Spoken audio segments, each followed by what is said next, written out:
I really love this analogy I always keep in mind in subduing our bad qualities. So once upon a time, a father wanted to teach his 18-year-old son, Jason, a lesson on taming the tongue. Why? Because all throughout Jason's life, he was always the most popular kid. He was a straight A student, and he was the star athlete on his basketball team. Consequently, Jason became very proud by thinking, I can say anything to anyone and get away with it. But his father warned him. He says, my dear Jason, it doesn't matter how powerful we are or how powerful we think we are. We can always be humbled by Almighty God. But like most teenagers, Jason did not listen to his father. But circumstances would eventually humble him the hard way, like for most of us. Indeed, during Jason's freshman, sophomore, and junior year in high school, he always made the basketball team. But during his senior year in high school, he got cut from the team. Why? Because his best friend Eric told him that the new basketball coach for his senior year was the father of one of the students he bullied all throughout high school. So the moral of the story is that just as criminals who escape from prison will cause problems for all of human society, so when our bad qualities escape from us through our words and our actions, they cause problems for us and potentially for others, right? So how does the government subdue criminals? With security guards, right?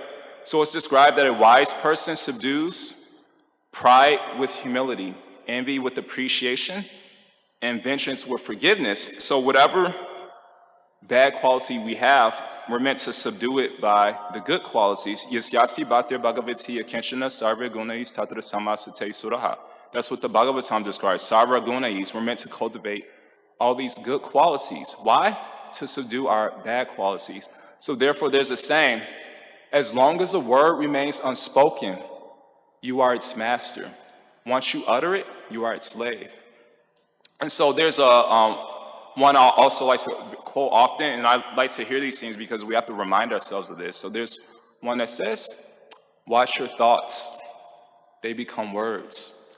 Watch your words, they become actions. Watch your actions, they become habits. Watch your habits, they become your character. Watch your character, it becomes your destiny. Savaimana Krishna pada ada vinda yorvachamti vaikunta gunanarvana ne. This is a famous verse by Ambarish Maharaj, and he says, Savai mana Krishna. When I think of Krishna, what's the domino effect? I speak about Krishna. And what's the domino effect of speaking about Krishna? We act in Krishna consciousness. And so therefore we should be very careful of what we're thinking, because they lead to words, words lead to actions, etc. It leads to our destiny. And on the other hand, when we think, you could say,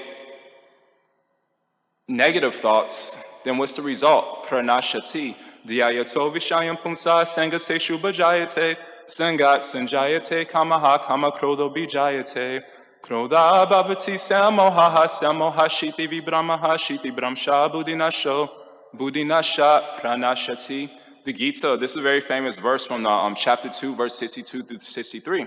It says, while contemplating the objects of the senses. And what is that? Nadanam najanam. I want more followers than others. So what happens if somebody gets more followers than you, more subscribers than you, more likes than you, more retweets? So we're actually conditioned in this age to put ourselves above others. So what happens when somebody gets more followers? You're contemplating the objects of the senses, even if it's a subtle object. And what is that subtle object? Fame. So what happens when other people get more fame than you? Then the Gita says, krodha, anger arises. From anger, delusion. From delusion, bewilderment of memory. When memory is bewildered, intelligence is lost.